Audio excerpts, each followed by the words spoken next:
হিন্দুরা নারীদের দাম দেয়নি, ইহুদি দেয়নি, খ্রিস্টান দেয়নি। যাকে জাহেলিয়াতের যুগ বলা হয়েছে, আমাদের নবী আসার পূর্বের যুগ, তারাও নারীদের দাম দেয়নি। মর্মে আমরা পেশ করছিলাম আল্লাহ কিভাবে নারীদের দাম দিলেন, মুহাম্মদ সাল্লাল্লাহু আলাইহি সাল্লাম কিভাবে নারীদের দাম দিলেন। মর্মে বলতে গিয়ে একটি গুরুত্বপূর্ণ হাদিস আয়েশা রাদিয়াল্লাহু তাআলা আনহা থেকে ছিল। তিনি বলেন যে আশরাবুস মা ওয়া আনা হায়েদ, আমি নিজে পানি পান করি তখন আমি ঋতুবতী। সুম্মা উনাবিলহু, তারপর আমি গিলাসটা রাসূলের হাতে দিই। ফায়াদাউ ফাহু ফি মাউদি ফিয়া, দেখি তিনি মুখ লাগালেন গিলাসের সেখানে যেখানে আমি মুখ লাগিয়ে পানি পান করেছি। রাসূল সাল্লাল্লাহু আলাইহি সাল্লাম তার স্ত্রীর কাছে বিক্রি হয়ে যাননি, এটা আপনি ভুল বুঝবেন না। আল্লাহ বলছেন ওয়াজআলনা বাইনাহুম মাওয়াদ্দাতা ওয়া রাহমা, আমি আল্লাহ স্বামী স্ত্রীর মাঝে ভালোবাসা, ভ্রাতৃত্বভাব সৃষ্টি করেছি। সেইটা কি? আমাদের দেশে তো কথায় কথায় তালাক। ওরাও যেমন আছে 19-20 সহ্য করে না, তোমার বাসায় থাকবো না, তুমি ছেড়ে দাও, এই কথা নাই সতা নাই।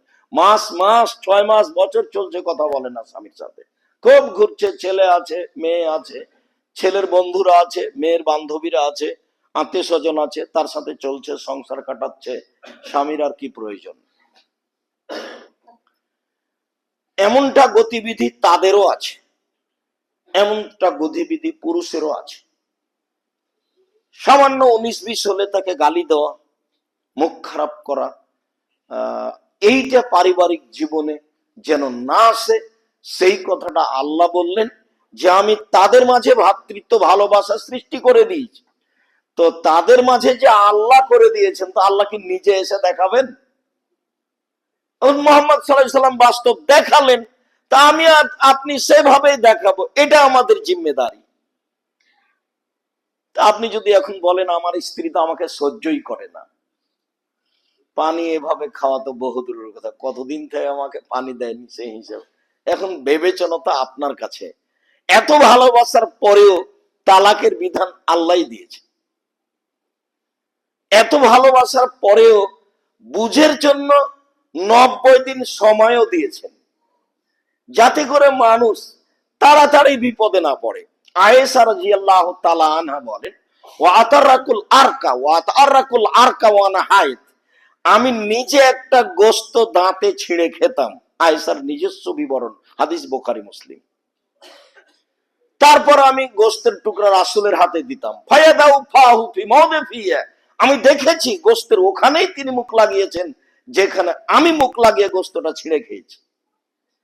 এটা দিয়ে আমি আর আপনি কি বুঝলাম? তখন তো ঋতুবতী তিনি।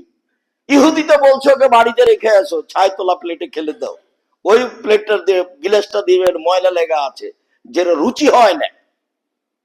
আর জাহেলিয়াত তো বলেছে যে ওদেরকে বাড়ির পিছন দিকে একটা হিপস কুঁড়ে ঘর বানিয়ে রেখে দিতে হবে, সেখানে